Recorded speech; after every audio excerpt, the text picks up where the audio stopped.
What is up, everybody? We are back with the first 2022 edition of Speedway Soccer Live. I'm Davey Shepard. I'm going to be hosting everything tonight, joined by Ben Wright, Chris Ivory, and special guest to kick it off with us.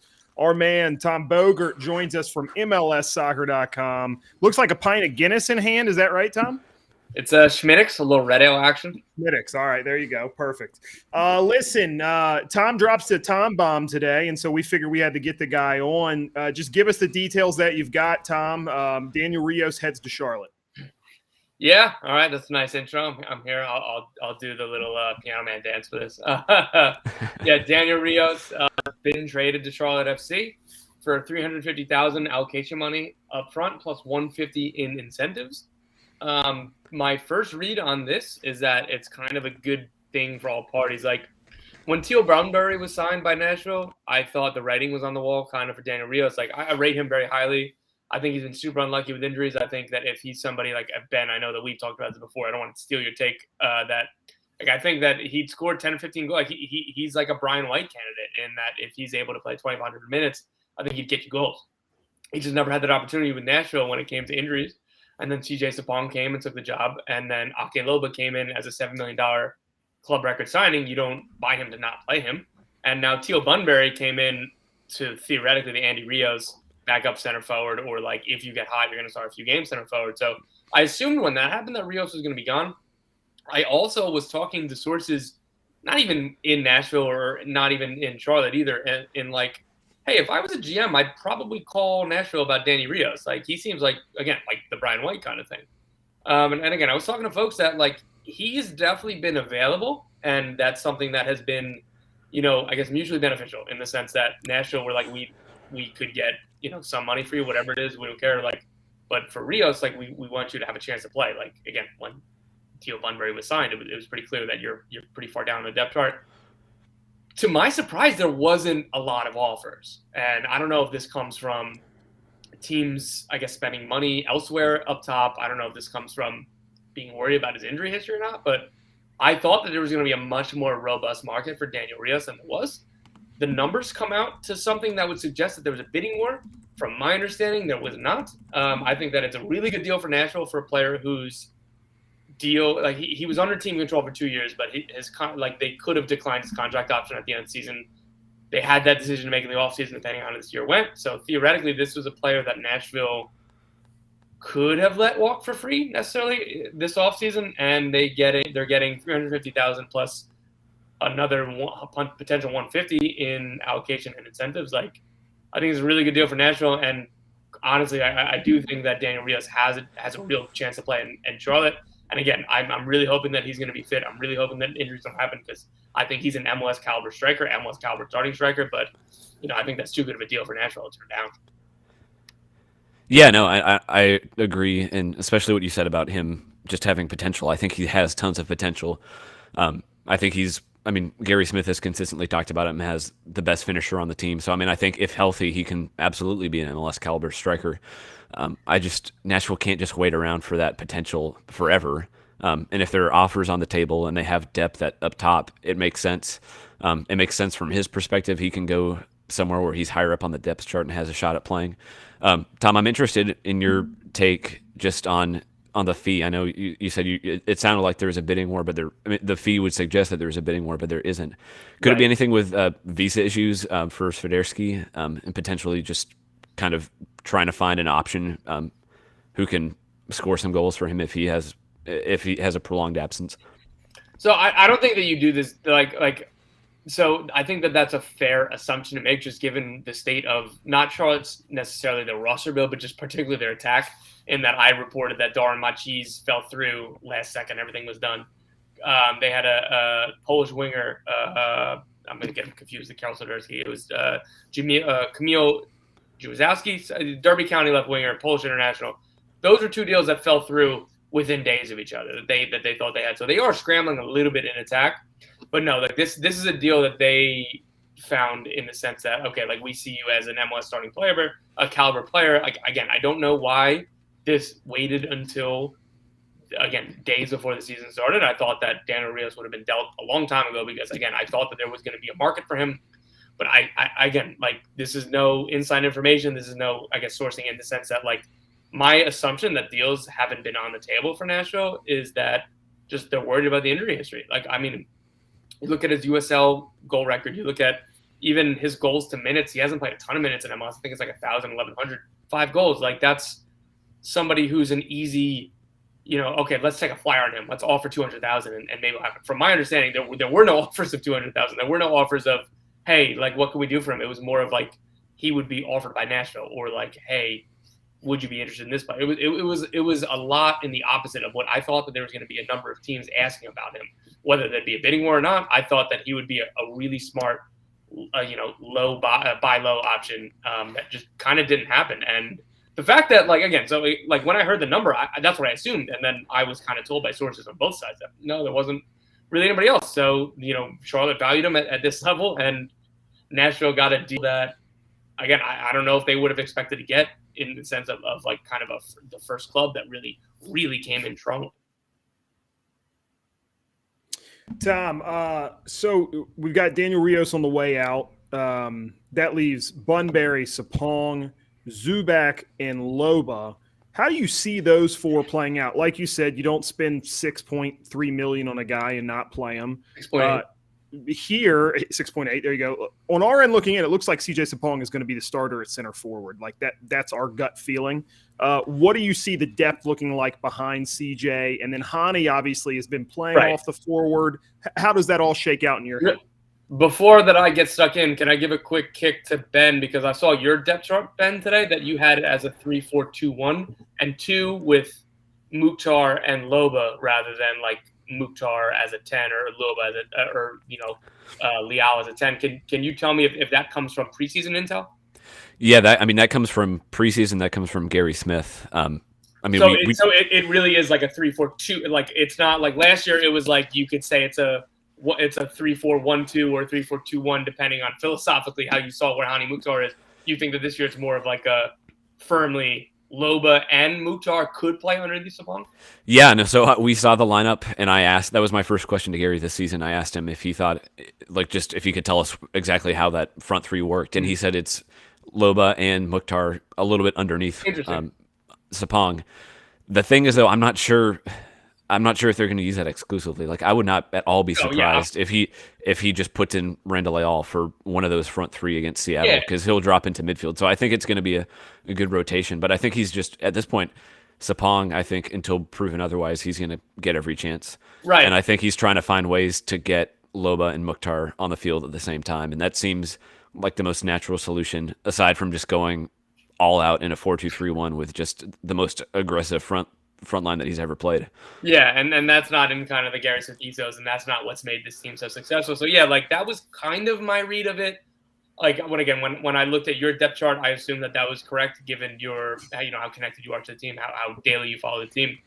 So I think that makes more sense to me. But like, I think it's really difficult to bench Randall Leal. Like, I know that maybe he hasn't had the goals or assists necessarily, but there were a lot of things that he does to this team. It seemed to me that it was going to be something whereas it would be Loba as a center forward with Hani just underneath him, and then Leal kind of in that floating role. But yeah, like, I'm super intrigued at the idea of it being Sapong, Hani, and Loba. Like, and like you said, Ben, like, it's not going to be something that's every single game. Like, this is what we're going to roll out our 11, and we don't care about anybody else. Like, this is a team that's very deep. This is a team that has a lot of options, and the fact that Gary Smith needs to find a way to, I guess, work around the idea. Again, you like, Ake Loba was really slowly brought into the team, and probably too cautiously to again, people who weren't around the team. Nashville were super successful. It's difficult to kind of criticize that, but like, he was bought for $7 million.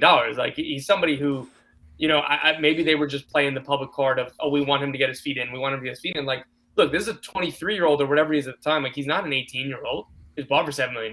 Like, it shouldn't take him 4 months, 5 months to kind of get settled in. Like, you shouldn't be slow rolling him like that. And I think that speaks to how well that CJ and Hani and Randall played in that kind of attacking trio. But as you said, Ben, like, I think that there's going to be a lot of different combinations. And the fact that you've said that an option is as Sapong as the 9, and then say Hani and Ake Loba underneath more is free. Like, wasn't sure if that's something that Gary Smith was going to play, but I think that that's a positive reflection coming into the season. Yeah, so one of the things that I know Gary has said a couple times is that he sees Ake Loba more akin to Hani Mukhtar, is not so much as a pure 9, but someone who can play a little bit more off and then kind of similar role to Hani. If that's the way he sees it, and if what we're seeing at least somewhat from preseason is Mukhtar and Loba on that same line with Sapong up ahead of them, sitting, Mike Jacobs' chair for a minute, does that mean, here in the next window or two, does Nashville start looking for what they would consider a more pure number 9? CJ's been great, but CJ is on the wrong side of 30, so you would think that there has to be some future proofing that goes in at some point. I mean, theoretically, sure, but I think that there are a lot of players that can do multiple things, like you said, with Ake and Teal and CJ. Like, there are enough options there that there should be like a straight up center forward. Whether you want to call him a traditional number 9 or not, like I think that you can redefine that. Like I know that Gary Smith traditionally likes a player like CJ Sapong, a player like Yonder Cadiz. Like when I remember when they signed Yonder Cadiz, that it was like, all right, he's youngish, he can kind of run a little bit, but that's kind of what the front office wanted. But he's also has that traditional 9 body, that traditional 9 playing style that like Gary wants. So like, it was kind of the perfect combination in theory that obviously didn't work out.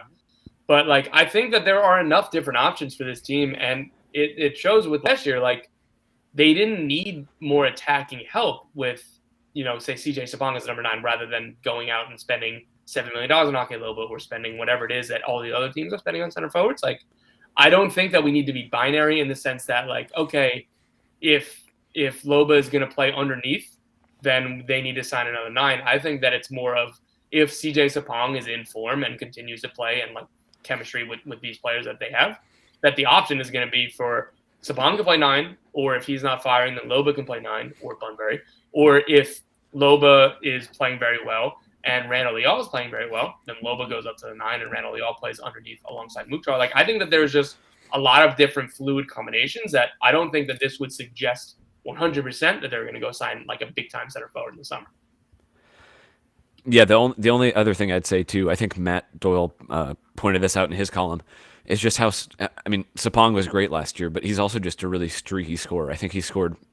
I'm trying to remember the numbers. It was like 1 goal in his first 9, then 9 and 14, and then 2 for the rest of the season. Obviously he does a ton of work off the ball, and I think he really frees up space for Mukhtar.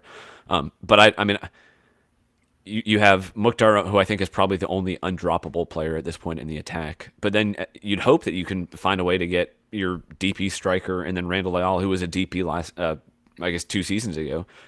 You should theoretically be able to find a way to get them all on the field at the same time.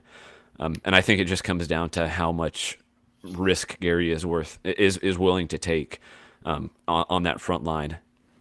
And I think that's going to be one of the bigger questions, just especially as they transition from just surviving the first 8 games of the season to playing at home. They're going to have to start kind of taking the wheels off and trying to play a little bit more proactive at some point. And I'm interested to see if they can make that transition, because I think that's probably the next big step for this team.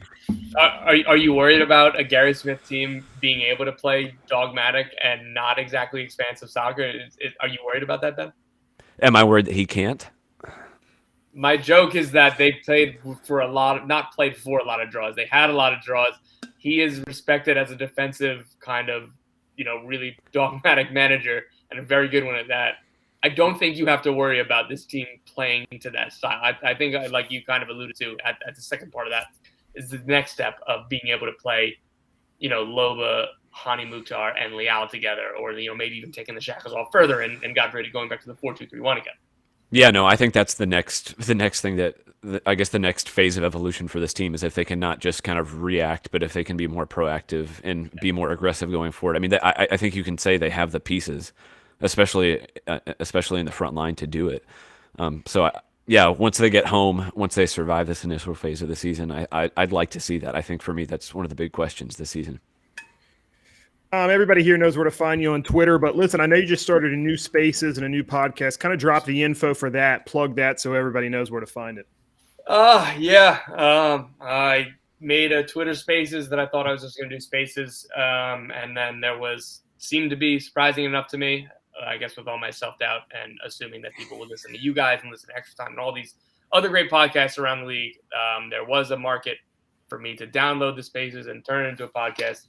Managing Expectations with Tom Bogert. I think that fit pretty well from one of my friends. Shout out Kenny Freeman for the name. There's that. And 2 weeks ago, I made a Instagram. So I think if you told me 2 years ago that you were going to make a podcast and MLS Instagram within the same 2 weeks, I'd probably throw a beer bottle on my head. So I'm open and ripe to criticism. Please keep me grounded. I went ahead and coined the Tom Bogert's mustache Instagram handle, just so I've got that in advance for when all the ladies start to turn in. I've got that for the future saved. So, hey, look, bro, we appreciate you, man. We'll get you back on soon. And always first on the spot is Tom with the MLS news. He puts Woj to shame. We appreciate you, brother. Have a great night. Woj will never break as much MLS news as me. That's a fact. That's Only a Mark fact. Stein. Appreciate you, brother. Thank you for having me, boys. Tom joins us. Guys, that's a great little plug about Daniel Rios. And look, before we move on and close that out entirely, let's give the guys props, right? Club legend. I mean, all-time leading goal scorer for the club. I know the guys from Pharma Soccer had a little thing earlier kind of talking about that. First MLS player signed. I think the guy just was so much fun to watch when he was at the height of his powers. Unfortunately, injury just kind of kept him from being what we all wanted him to be. But look, Daniel Rios will always be remembered fondly by fans of this club. So huge shout out to him and everything he did, I think, right? Yeah, I think for me it'll be a bit of unrealized potential because I think I still think he could have been the starting striker for Nashville. And yeah, I'm happy for him that I think he'll get more of a chance to do that in Charlotte and excited to see what he does. Yeah. All right. Sorry, Chris. Sorry. My bad. Oh, you're fine. Just definitely sad to see him go. I mean, from all accounts, great ambassador for the club, well liked amongst the team. And to echo Ben, I mean, you could always see that there was more there. That we saw more in that second USL season, and you knew he could bring it in MLS. Just didn't have the minutes to do so. All right, guys. With that, we'll close out the Daniel Rios talk, and we'll do what we planned on doing this entire show. Which is discuss the upcoming season. It says I'm having some issues with connection. Can you guys hear me? Have I dropped out entirely? Yeah, you're good. Okay, perfect. All right, good. Sorry about that. Just keep I'm trucking. in mid-season form already, so sorry. All right, look, let's head to it. We know Nashville is heading to Seattle this week. Let's look at MLS as a whole to start. Ben, we'll start with you. What's your favorite week one matchup around the rest of the league? I mean, there are some good ones. I think I've been pretty focused on Nashville, Seattle, and I think it'll sound homer, but I think that's going to be one of the. I mean, I have Seattle finishing first in the West and Nashville finishing second. So that's definitely one of the ones that I'm most excited to see. The other one is I'm really, really interested to see LA Galaxy and New York City FC because I think New York City is obviously the reigning MLS champion, and I think they're going to be one of the better teams in the league again. And the Galaxy have just not been the same for 4 or 5 years, and they've made a lot of changes, a lot of signings. They have a newish manager, and I'm interested to see if they can turn things around this year. So for me, I think that's probably the big one. Chris, let's head to you next. Yeah, for me, it's Atlanta and Sporting Kansas City. You've got two talented teams. While Atlanta's been kind of a disappointment based on how much they've spent on that roster this last couple of years, you finally got a coach in there that seems to fit the players that want to, be direct, be vertical. It's going to fit what Joseph Martinez does well, and he's finally healthy. He's bagging goals in preseason. If they can get him back to firing all cylinders, they're going to be one of the top teams in the East. And for Sporting Kansas City, we've seen it year in and year out. Peter Vermees always has that club rocking. It's a good measuring stick game for both of those clubs early in the season of, okay, how high can you go, especially for Atlanta with the newish manager. It's a good day to make a statement to the league that they're back. Yeah, I'm actually going to go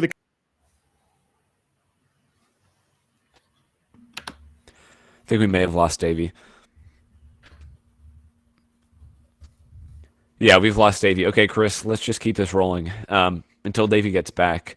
I think one of the things that we've talked about, just looking at that Nashville-Seattle matchup, is the fact that Seattle is playing in CONCACAF Champions League tonight in essentially a must-win game. They just put out their lineup, and it looks like it's the strongest possible lineup they could field. Stefan Fry at the back, Nuhu, Arriaga, Yamar, and Alex Roldan at the back line. Vargas and Christian Roldan in midfield. Morris, Ladero, Rusnek, and Rui Diaz up top. I mean, that is their first choice starting lineup. It's early in the season. These guys are going to be fairly fit, but at the same time, I mean, you're going to have to rotate some before Sunday night. So, I mean, I think if you're Nashville, you have to be looking at this thinking, okay, this is the first game of the season. We're playing arguably the best team in the league, and you're getting them in as ideal a time as possible. Yeah, it would certainly benefit for Nashville there. It's the toughest game of the year away to Seattle. You can't ask for a harder game week one, and to have them, and Brian Schmetzer's already kind of hinted at it that there's going to have to be some lineup rotations on Sunday with just a couple days in between these two matches. They've finally got everybody healthy this year, but I mean, everything's pointed towards that they really want to make a run in CCL this year. They want to be that first club to capture the CCL title. But as far as some rotations, yeah, there'll be some of these same guys who show up on Sunday.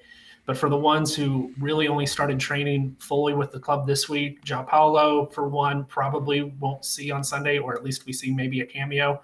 Nuhu as well. He was away with Cameroon there for the African Cup of Nations for quite a while and just got back into full training with Seattle this week as well. So there's two right there that I could easily see rotated on Sunday. João Paulo being the big miss for them if indeed he's not starting in that one. Yeah, he's on the bench, so I think it could be a situation where they rest him tonight to start him on Sunday. But I mean, either way, I think they're going to be without players. Let's kind of we got off track there when Davey dropped out, so we'll get back more into the matchup with Seattle here in a little bit. Let's keep rolling with our just general season predictions. We put out our standings predictions, which are, I mean, with MLS, these things are always just a crapshoot, and honestly, something that you look back at the end of the year and just kind of laugh at more than anything else. But Chris, who is one surprise team for you that you think is going to do better than people are projecting this early? So a couple ones I'd put out there were kind of debated between the two. Is I talked about LAFC, but LA Galaxy especially. I think that they have got kind of a really good attacking core that, yeah, they've always spent money on that roster. But it looks like they've got a good mix of kind of youth and experience in that front attacking group now. And I could really see them, especially with Greg Vanny being as good of a coach as he's been in this league, making that second-year leap with them. I have them fourth or fifth in my standings here, but it wouldn't surprise me one bit if at the end of the day they're sitting in the top one or two spots. What's your early take on Toronto? Where do you have them finishing? Pretty low. I think the fact that a lot of those reinforcements aren't coming until the summer, and it's going to always take a little bit of time and adjustment, that I don't think this is the year for them. They may make a late run, but the first part of the season is going to be pretty rough for them. But next year, I think with Bob Bradley, with Insigne, with everybody else that they're going to bring in, they're going to be a formidable side in the East. I just don't think this is the year. Yeah, I think you and I were the two that picked them outside of the playoffs in our six. My surprise team is Vancouver. I have them all the way up in fourth place in the West, which feels probably like I'm aiming too high with that. But I think part of it is an assumption that Ryan Gauld is going to improve even better in his year two, I guess, taking the David Goss theorem to the next level there. And then just Brian White is, I mean, we talk about Daniel Rios. I think Brian White is what we all hoped that Daniel Rios might be, just a consistent, reliable, low-budget goal scorer. And I think they've just added a lot of really smart, like under-the-radar pieces and just look like a pretty good cohesive team. I think in my mind, they're going to be replacing Colorado, who I think is my surprise team going the other way. I have them finishing outside of the playoffs, which I know is not a popular pick, but I just have concerns with how little they've spent. and how they haven't really addressed their biggest need, which is a goal scorer. I think we see it consistently in MLS. You can paper over a lot of cracks if you spend money and have consistent goal scorers, and I don't think Colorado have really done either of those. Guys, sorry about that. I think my entire neighborhood just lost internet, so I'm now running off of a hotspot on my phone. So we'll see how that keeps up. It seems like we've made the transition from matchup that we're looking for to surprise teams in MLS. Is that correct? Yeah. Yeah. Okay, cool. All right. So I'm trying to find that now on my predictions. I think, let me find it surprise-wise.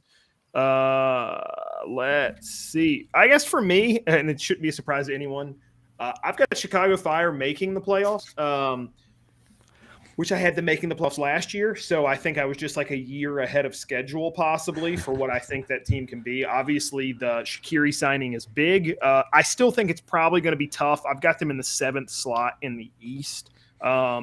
And then likewise, surprise, I've got Orlando dropping out of the playoffs in the Eastern Conference this year. I think losing DK is going to be pretty hard on them goals-wise. And I just think that team has kind of showed. I mean, they lose Nani as well, obviously, who was a very, very good player early in the seasons for the last few years, but fell off as it went on. So I think they struggle to recreate the production you got out of those two players.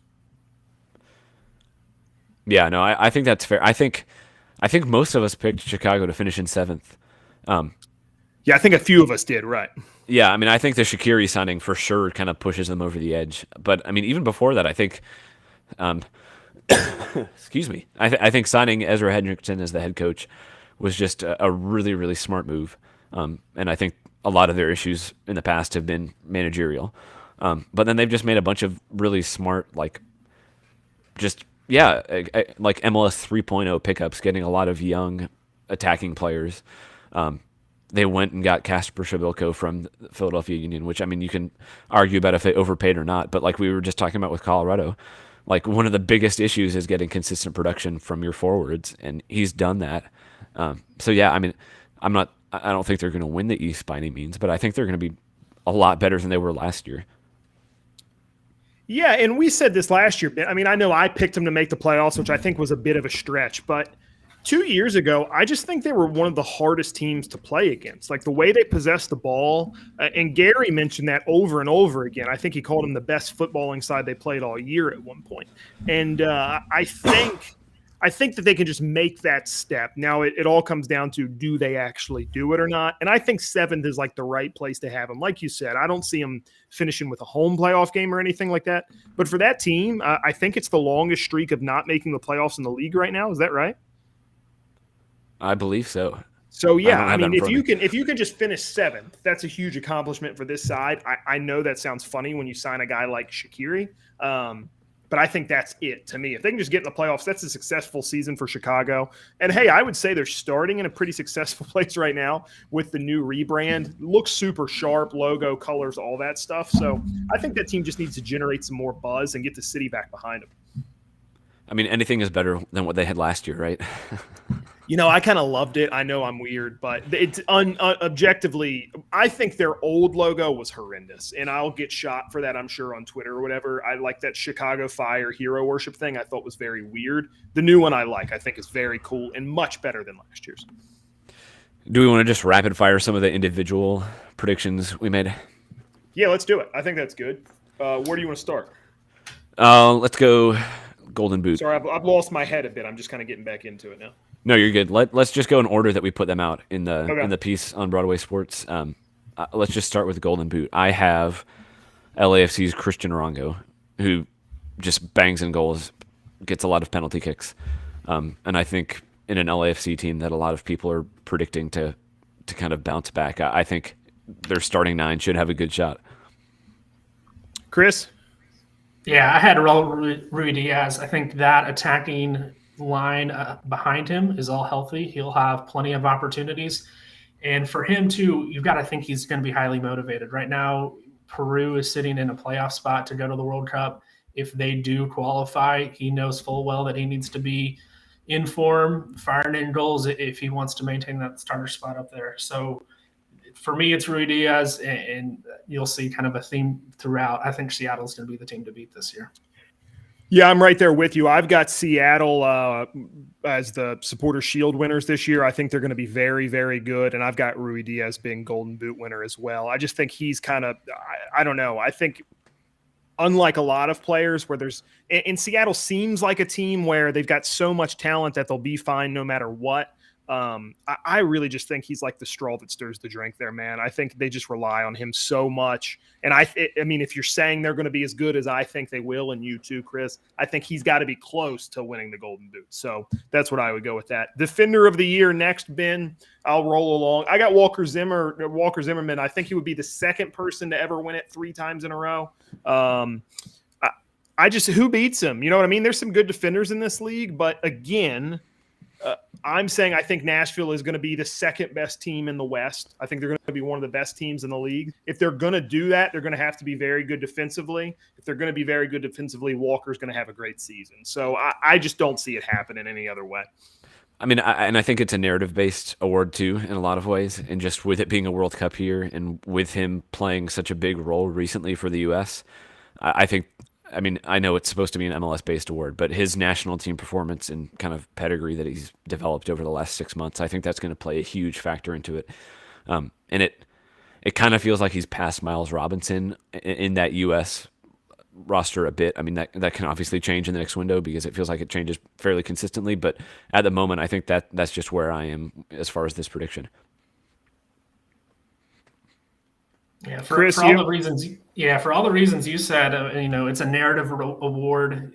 The World Cup qualifying goes into it as much as it shouldn't be, with it being an MLS award. That's why I think it is actually going to be Miles Robinson. I think you're going to see a little bit of that kind of voter fatigue of, Walker's gotten the last 2 years. Time for somebody else. We kind of saw the same thing with, Matt Turner and Andre Blake flip-flopping Goalkeeper of the Year award, where maybe the other one deserved it in that year more than the other, but with it being, 2 really good guys who, had some buzz going in before, and just voters wanting to reward that other person for their good seasons in the past as well. That's for that reason I think Miles Robinson takes it this year. Yeah, I think that's a fair shout. Look, this is maybe one of my hotter takes for the year. I think Nashville's going to set the record for best defensive side in MLS history this year. I think they're going to fix some of the issues that they've had on set pieces before.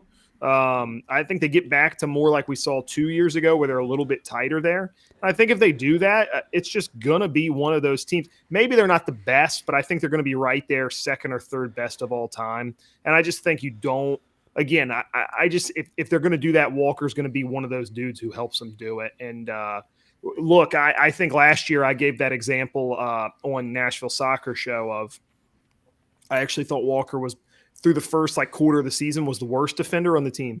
I thought Alistair was playing so high and Lovitz was doing so much, and that Romney was so consistent. I explained him as being an orange starburst is what I said. I think he's really, really good because I love starburst, but he's my least favorite flavor. He sorted that out over the course of the season and became the pink starburst, which is the clear best flavor. If you have a different opinion of that, you can just go ahead and block this show right now.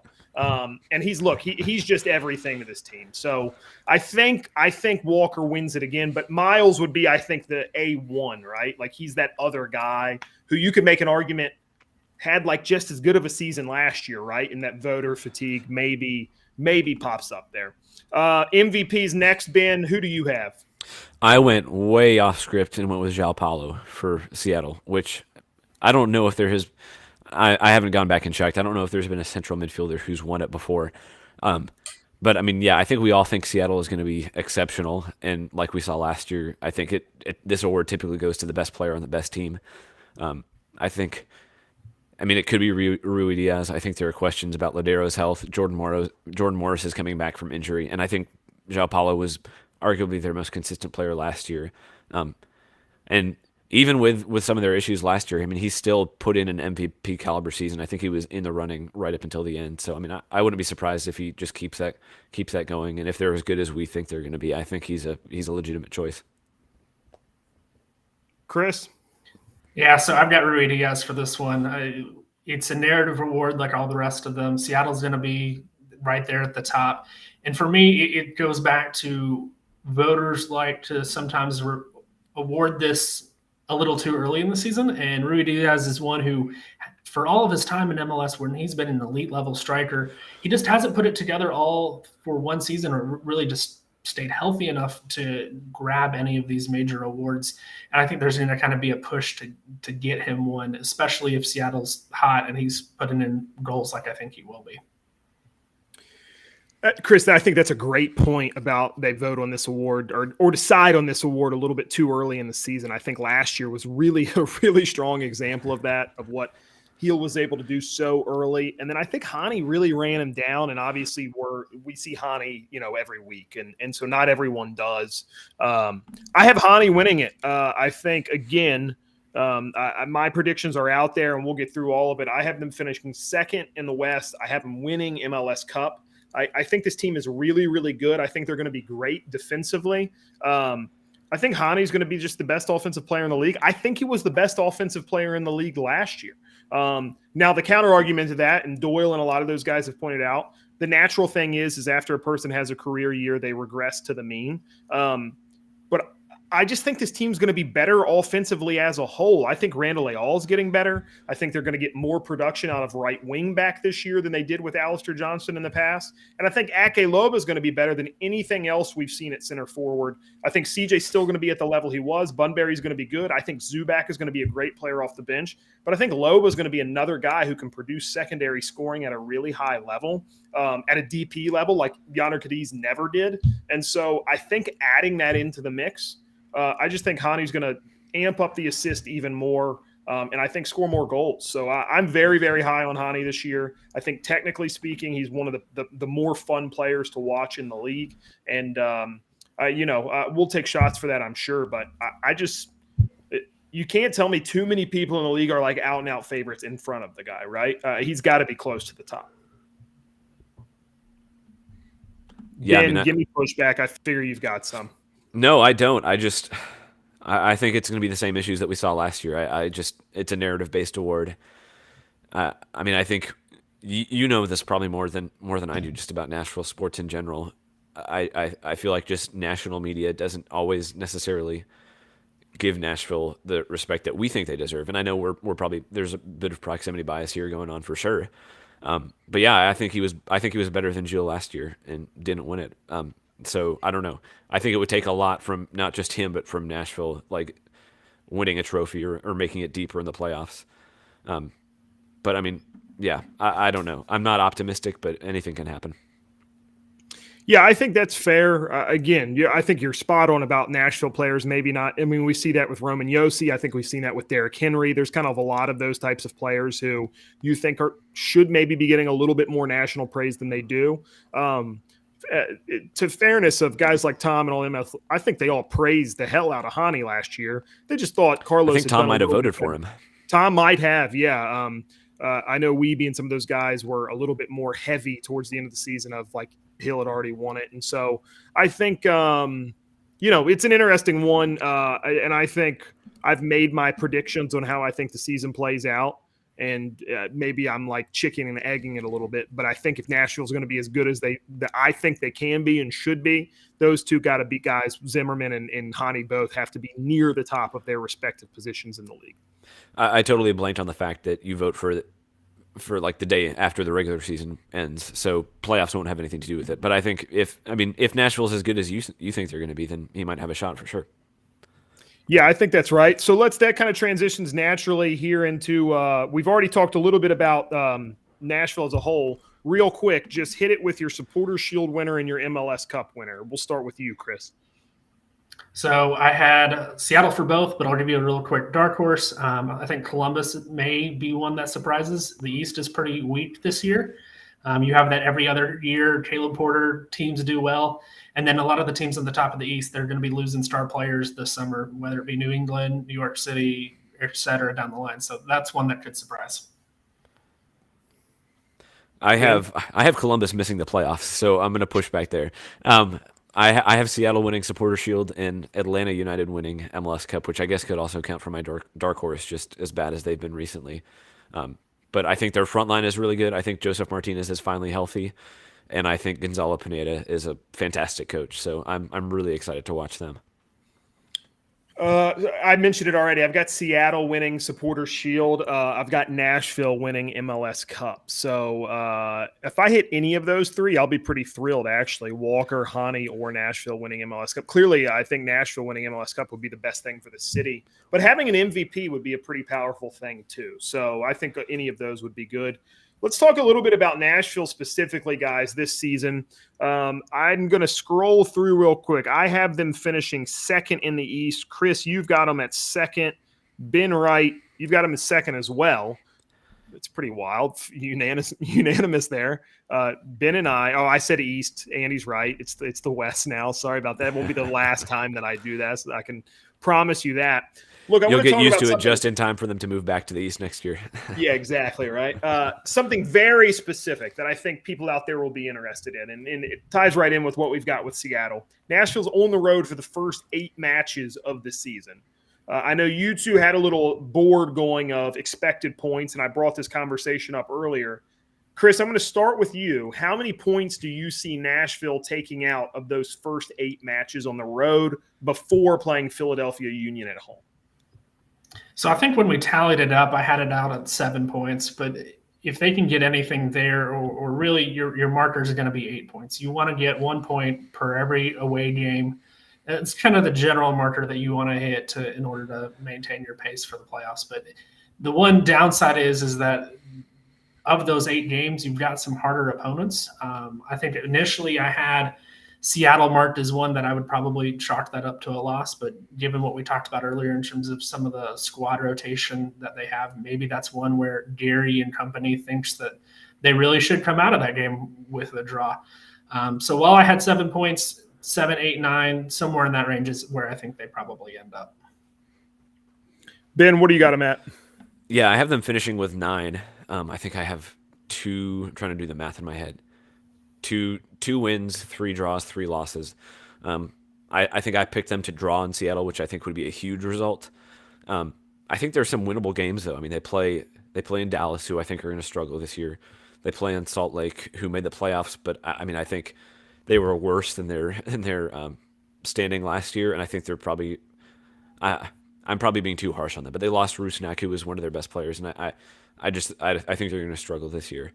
So, I mean, I think there's some winnable games there for sure for Nashville. There's some difficult ones too, but if you can do a little bit more than tread water, if you can get a little bit more than a point per game and even pick up a couple results that you're not expected to, I think coming home and then really playing the last half of the season at home, I think it puts them in really good shape. So I think the key is to just not survive, but maybe just do a little bit more than that. So I got a little bit higher than you guys. I think you said 2, 3, and 3, Ben. I'm thinking they could pull off 3, 2, and 3. I think there's the ability there for them to grab that extra win. Seattle, Minnesota, Dallas, Salt Lake, Columbus, Sporting, San Jose, Galaxy are the teams. I think there's the 3 wins there. I think Dallas, Real, Salt Lake, and San Jose are pretty winnable games. And there's some pretty tough ones too. I think Minnesota's good. Seattle's good. Ben, you said you've got Columbus missing the playoffs again? I do. Yeah. I mean, Chris pointed this out earlier in one of our chats, just that they tend to be bad one year and then good one another year, or Caleb Porter teams.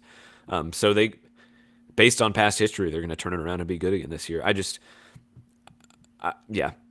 think the East has a lot of question marks, but I think Columbus, I just think there are 8 teams who are better than them, to be honest.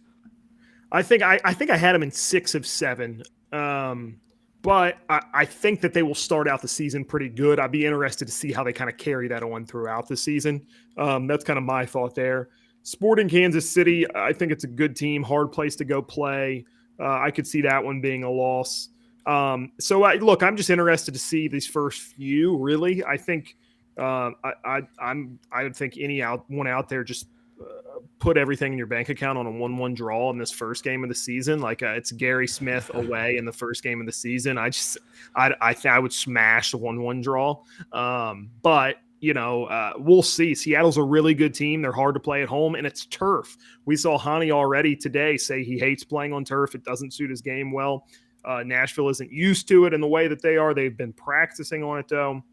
So I think that's something to keep an eye out for this first match of the season. But yeah, I think they can get 3 wins, and I think they can scrap a few draws. So I really think Chris kind of nailed 8 points is what you want to see. You want to see him at least get 8. Anything past that, I think, is house money. At that point, you head back home. You play a backloaded rest of the schedule, something this team has never actually done. So I'm interested to see how that plays out. Yeah, I mean, I think it's going to look a lot different once they get home. I think really this first 2 months is just it's going to be brutal. They're going to travel a ton, and yeah, if they can come home without having dug themselves in a hole, I think we're going to be in good shape going forward.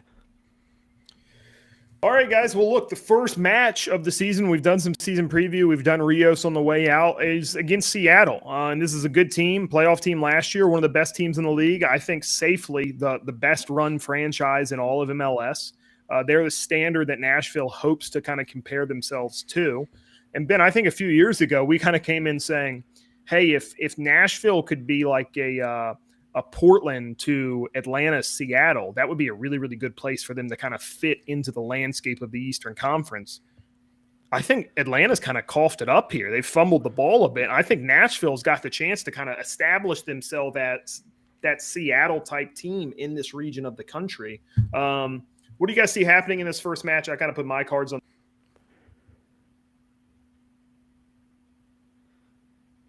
Did we lose Davey again? I think so. Yep. Yeah, I think we lost Davey.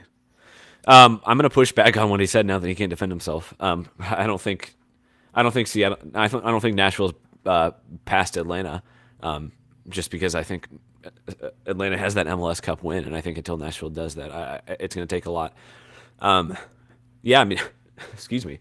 What's your take on Seattle so far? I mean, I think they've kept the core of their team together.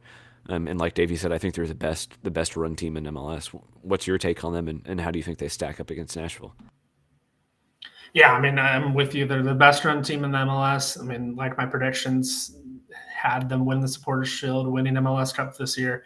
I think the big thing for them this year is that they're healthy. Last year, they had a lot of time missed by Lodero. Jordan Morris didn't come back till the end of the season. Rui Diaz missed some games in there too.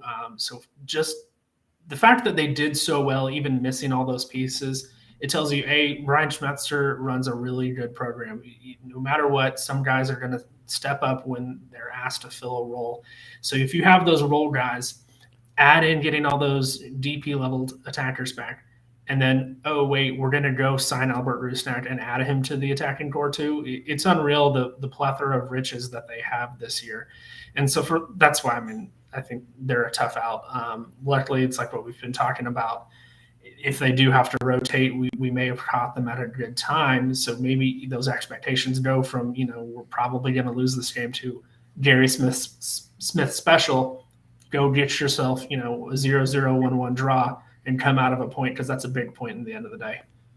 Yeah, and I think Seattle's just tough because they can beat you so many different ways. I mean, first of all, everybody looks at their attack, but they're consistently under Brian Schmetzer. They're one of the best defensive sides in MLS. They've been right there with Nashville for the past 2 years. So they don't concede much. They can break you down with the ball because they have guys like Alex Roldan, Nicolas Lodero, João Paulo. But they can also just absolutely kill you in transition.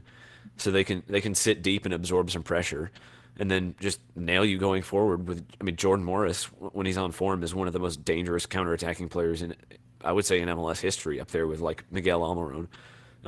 Rui Diaz is just lethal anywhere near the box. So they can just kill you in so many different ways. I think this is one of the more interesting matchups. And I know, like I said, they're good defensively, but just their attack versus Nashville's defense, it's kind of like the best of the best going against each other. From a Nashville perspective, yeah, I think this is one where anything you can get from this is a bonus, because I think initially you would look at this and say, okay, first game of the season, you're probably going to lose. But I think if they can keep it tight, the longer it goes on, the more, it takes a couple seconds to get the ball to Hani Mukhtar's feet and let him do something. So if they can keep this tight, I think the longer it goes on when they keep the score line tight, the more they'll feel like they can get something out of this.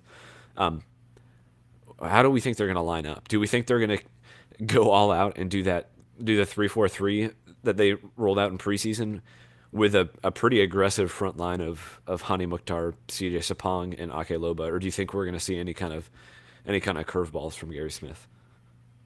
As much as I would love to see that front three line, I don't think we see it week one. I think going to Seattle, Gary's going to lean on what he knows best.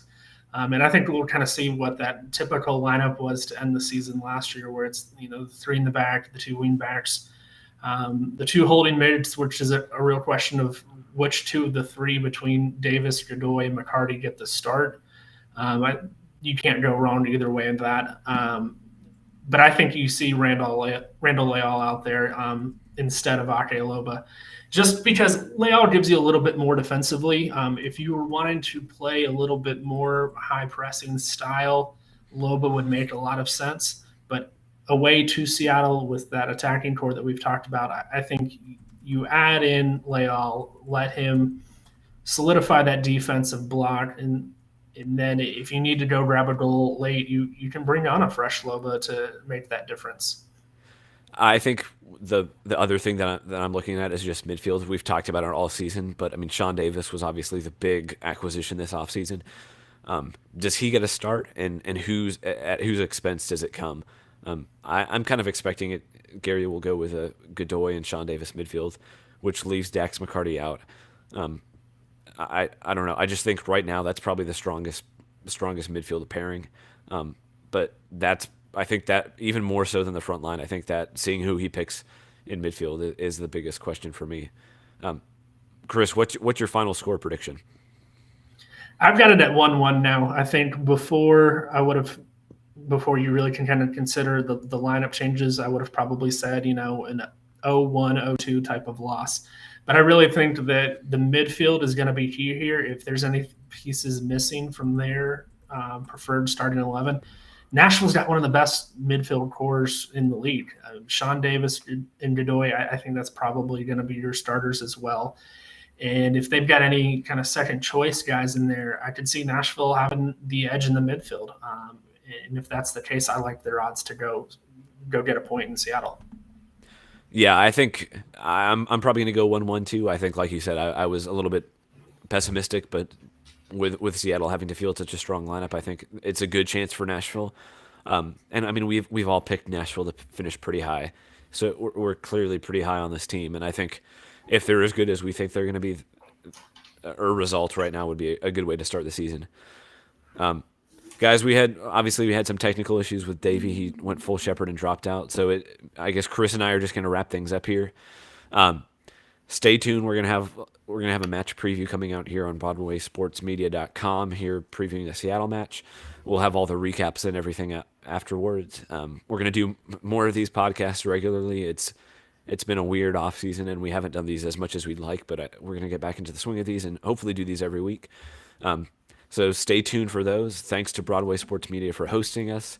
Shout out to Tom Bogert for jumping on and talking Daniel Rios with us as well. And if you're not following him, you're missing out on probably the most breaking news stories in MLS, so go give him a follow. And stay tuned. We're going to be back with one of these. Chris, thanks for joining me today. Always a pleasure, Ben. All right, everybody. We'll talk to you guys later. Thanks.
Never go full shepherd. Nope.